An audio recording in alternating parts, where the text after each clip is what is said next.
अस्सलामुअलैकुम वरहमतुल्लाहि वबरकातुहू।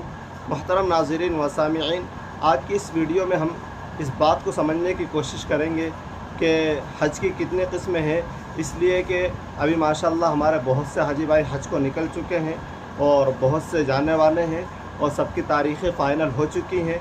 तो साथ ही में जब हम हज पर जा रहे हैं तो इस वीडियो को ज़रूर देखते हुए जाएँ, ताकि आपके लिए हज की किस्मों को समझने के बाद कौन सी किस्मों का आपको हज अदा करना है वो आपके लिए आसान हो जाए और आपके लिए फ़ैसला लेना आसान हो जाए, किसी से आपको मसाला मालूम ना करना पड़े। तो मैं आपको बता दूं कि अव्वलन हज की 3 किस्में हैं, हज इफ़राद और हज क़िरान और हज तमत्तु। हज इफ़राद में क्या करना होता है कि मीक़ात से इंसान जब एहराम बांधता है तो एहराम बांधते वक्त सिर्फ़ उसमें हज की नीयत करता है और उन दिनों के अंदर और यहाँ से जाने के बाद उस सफ़र में सिर्फ़ वो हज अदा करेगा और उम्रा वग़ैरह अदा नहीं करेगा। साथ ही में एक है हज क़िरान। क़राना यक़रून क़िरान, यहाँ पर इसके माने है मिलाने की, यानी कि जब भी इंसान मीक़ात से या मीक़ात से पहले जब भी एहराम बांधेगा तो एहराम बांधते वक्त दोनों की नीयत करेगा, हज अदा करने की भी और उम्रा अदा करने की भी।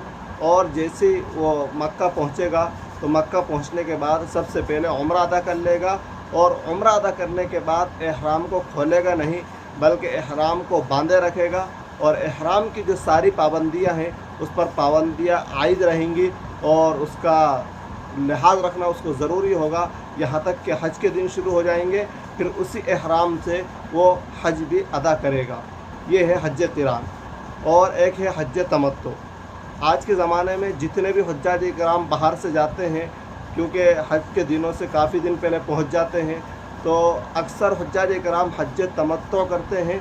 और हज तमत्तु ये आसान भी होता है और फ़ायदा भी हो जाता है। तमत्तुअन के माने आते हैं फ़ायदा उठाना।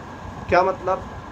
इस हज के अंदर करना ये होगा कि जब इंसान मीक़ात से एहराम बांधेगा तो एहराम बांधते वक्त वो नियत तो करेगा हज और उम्रे की, लेकिन यहाँ से जाते ही सबसे पहले उम्रा अदा कर लेगा और उम्रा अदा करने के बाद वो अपने एहराम को खोल देगा और एहराम की जो पाबंदियाँ थी वो ख़त्म हो जाएंगी। फिर जैसे ही हज के दिन शुरू होंगे तो हज के इरादे से दोबारा एहराम बांधेगा और उस एहराम से फिर हज अदा करेगा। ये होंगे तीनों किस्मों के हज। अब आपके हाथ में फ़ैसला है, आप कौन सा हज करना चाहते हैं, अफजल कौन सा हज है। ये तफसीली वीडियो है। अभी आप इस वीडियो में खाली ये समझ लें कि हज की 3 किस्में हैं।